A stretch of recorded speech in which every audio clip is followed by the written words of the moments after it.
it's Carol from 156 NL. So today I wanted to take you into my garden and also around my property so that you can see what's growing here in the Northeast on about June 19th. Okay, so I'm going to take you on a walk and I'm going to show you our fruit trees, our flowers, and also take you right into the garden. So it's not going to be a lot of veggies and things that you see because since we're in the Northeast, our growing season it's a little bit shorter, and so right now we're just starting to see the fruit. So a lot of things are not up yet and booming, but I do want to show you what we have growing.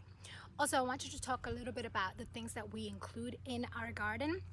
Over the years we've gardened a lot, and we've had certainly gardens that were experimental in the way that we just had fun growing things and then realized that we used a bunch of space for things that we normally don't eat, and that is a big mistake, my friends. So if you are into gardening, you're thinking about growing something, just take note of what you're going to be using so that you don't waste your time, your energy, your resources, and your space in the garden for something that really is not your cup of tea. For instance, for us, even though we love to use butternut squash and acorn squash in our food, they're relatively inexpensive and I can find them in my grocery store. And the plant takes a huge amount of space in the garden. So that was something that we've omitted altogether. However, we love tomatoes and they are expensive, especially if you're trying to get some nice heirloom organic tomatoes. So that is where we use the bulk of our garden. So come along as I take you into our garden. All right, guys, I wanted to show you what's on my deck. So let's start with this little guy here. This is a native Puerto Rican red pea, un gandul rojo. Now this is my novelty item. It's the first time I've done anything like this here in the Northeast. I'm not sure if it's even going to produce because only one seed germinated. I did this from seed and only one germinated. So I'm not sure if I need more than one to cross-pollinate, but it's just kind of interesting to have. Then these two are my dwarf lemon. They're a Meyer lemon bush, and as you can see, they have this amazing new growth, and I think the little one even has some flowers right there. So I'm really excited about these. These are going to stay in the containers until it gets too cool, and then they're going to go inside. So here, as an experiment, my kids just dumped a bunch of beet seeds and Jacinto kale, and we have been eating them. There was a lot more, but we kind of like them in the baby stage, so we eat them. And so here are the beets and here is the kale. So that is what I have on my deck. Off my deck, I know there's a lot of weeds in there, right? Off my deck, you can see this right here is a Russian pomegranate. That's brand new.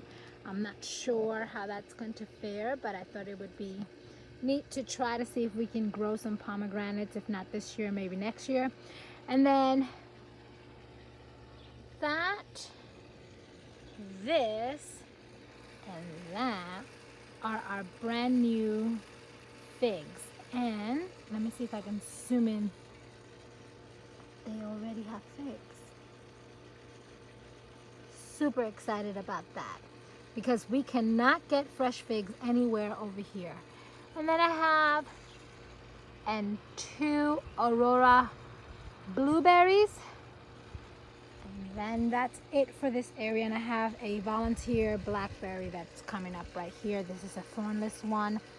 In this urn I have some calendula, believe it or not. They haven't flowered yet. This whole area is our edible area, and they love to come and just pull. These are, oh my gosh, I'm gonna try to say them, guys, but bear with me in my accent. Nasturtiums. I'm not sure exactly how to pronounce that, but they're also edible. I have to kind of clean them out a little bit. I have some that are yellow. They were behind this sea of volunteer sunflowers. So I wanted to show you my elderberry tree. Look at that. It is loaded. Loaded. All these beautiful flowers are going to be elderberries. Look at that. So this is our vegetable garden. This is what it looks like mid-June. Now we had some issues with peppers. So we have some flowers there. And there we have some peppers coming up. That's exciting because I really wasn't sure how this was going to be. We have some flowers coming up there. Again, this is one of the ones that suffered some trauma, but I don't know. I don't know, guys. I don't know what's going on. If they're gonna survive or not. I hope so. Oh, look, that one has a little pepper. So we have a combination of hot peppers and sweet peppers. Peppers are some of my favorite veggies to grow. And these are our tomatoes. So we have some sun gold. We have volunteer cilantro coming out everywhere.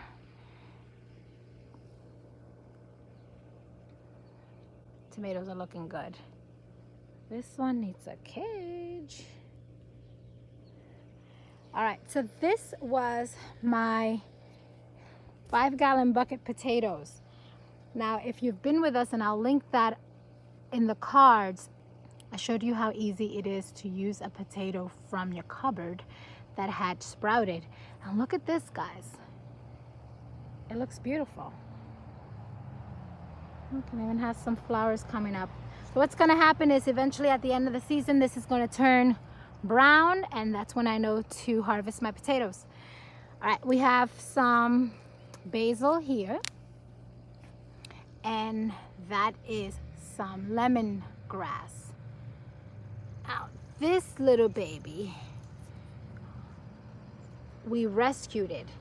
This was a pea that sprouted sideways in one of our containers, and my son found it and he was like, I wanna put it in there, and he did, and look, he saved it. It was like yay big, and look, he's trying.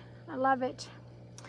So we have some more sage right here. I have to come and harvest all those beautiful little flowers. That's chamomile right there, looks great. And then we have some lavender coming up here in this container. That is rosemary. Over here we have some flowering thyme, and that is lemon thyme and regular common thyme. And on this side, if you can see, we have some parsley and some oregano. All right, and here are our sweet, I think these are sugar daddies or snap daddies, I'm not sure. But they look amazing. I'm trying to get them to trellis. They're loaded. My son has been harvesting them way too early, but I can't steal his joy, right? These I did right on the ground. I did not transplant these. I directly sowed them, and this is what they look like. So here on the homestead, we have 1, 2, 3, 4 peach trees, and they all look like this year. Do you hear my girls in the background? They're going, Mommy, you haven't let us out yet. To free range, that is. They are out. Look at them.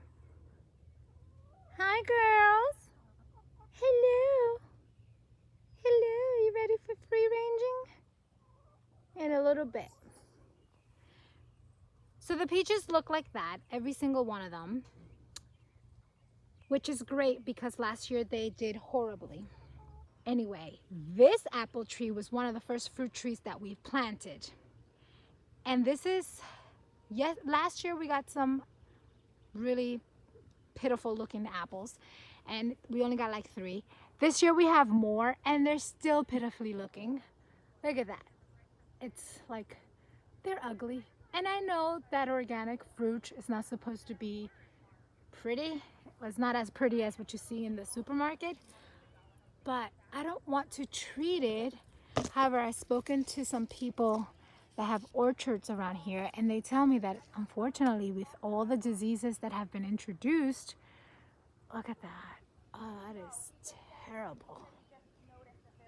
It's terrible. I don't know what to do, guys. If you know of an organic way to treat these, like, what is that?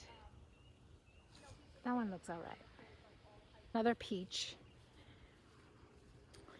And look at that. I can't wait. Hi guys, I hope you enjoyed the tour. I know it wasn't anything fancy and I hope to bring you back into the garden once everything is ready to harvest. Who watched the 5-gallon potato video that you see exactly how those are growing. That's very exciting to check back on that. Thank you for spending time with me. I hope that you enjoyed it. If you like this video, please give it a thumbs up, hit the subscribe button, and don't forget to hit the bell so that you can receive all our notifications. Bye guys.